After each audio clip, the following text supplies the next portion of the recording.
கண்டிப்பா சொல்றேன். இந்த கோழியோட கதையை கேட்டதுக்கு அப்புறமா நீங்க இந்த உலக அரசியலையே வேற மாதிரி பார்க்க ஆரம்பிப்பீங்க. ஹிட்லர் ஒரு கோழியோட அமைச்சரவை கூட்டத்துக்குள்ள வராரு.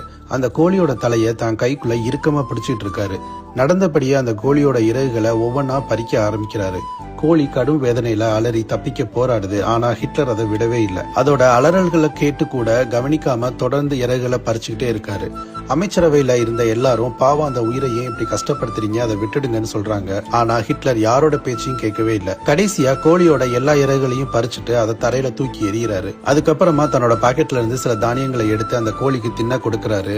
அந்த நிலையில உணவுக்காக தவிச்சிட்டு இருந்த அந்த கோழி மறுபடியும் ஹிட்லரோட கையை நோக்கி பாக்குது. ஹிட்லர் அதை பக்கத்துல வர சொல்லி தானியங்களை புறம் கொடுக்கறாரு. கொஞ்ச நேரத்துக்கு அப்புறமா அந்த கோழி அவர் பக்கத்துல வந்து உட்காந்து அந்த தானியத்தை சாப்பிட ஆரம்பிக்குது. அதுவரை ஹிட்லர்ட்ட இருந்து தப்பிக்க போராடிட்டு இருந்த அந்த கோழி இப்போ ஒரு கைப்பிடி தானியத்துக்காக மறுபடியும் அவர் பக்கத்துல வந்து உட்காருது.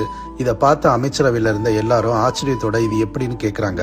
அதுக்கு ஹிட்லர் சொன்ன பதில் என்ன தெரியுமா? மக்களும் இப்படித்தான். 4.5 வருஷம் நாம அவங்களோட இறகுகளை பறிக்கிறோம். அதுக்கப்புறமா கடைசி 6 மாசத்துல சில தானியங்களை அவங்ககிட்ட தூக்கி எறிகிறோம். அந்த சில தானியத்துக்காக 4.5 ஆண்டு காலம் நாம செஞ்ச அநீதிகளை அவங்க மறந்துடுறாங்க.